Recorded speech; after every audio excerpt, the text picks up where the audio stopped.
Em kia nhìn ngon phết. Chắc là anh muốn chết. Em nói gì cơ? Thế anh nói gì cơ? Anh bảo là quán kia ăn ngon phết. Thế em bảo no rồi, sợ ăn không hết. Thế giới này là của anh và anh có quyền.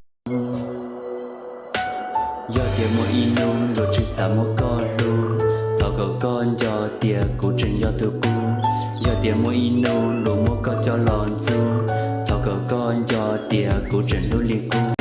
Ngày hôm nay cô đơn, anh lại nhớ đến em vô cùng. Giờ đây em ra sao, không biết em sống như thế nào.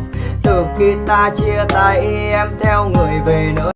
Lừa tiền do tiếng hoa tiền mà tao lòn tiền.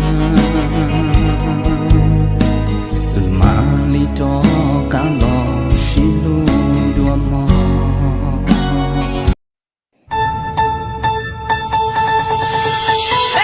Giờ lúc con đầu đi cha, giờ tiền lưu giờ lo thiệt đã, giờ tiền có thiệt của sĩ lưu, lo lương tu nên chỉ xem ra, giờ tiền cho lo cho chỉ tao, trong đi cái tiền nhẹ.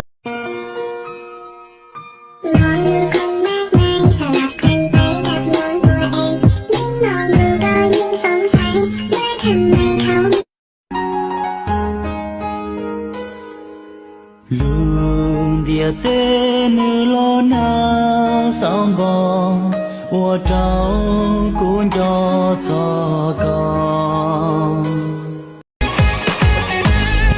你lần nữa mong cả lương bị khu lý già,我chắc cả yo rong rong chỉ sự我luôn na, cao nhất thiết cao xin cơ nào thứ đã chỉ. 回家了。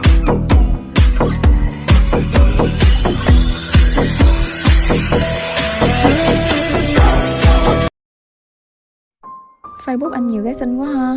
Em không thích hả? Thế thì em cứ xóa hết đi. Thì không.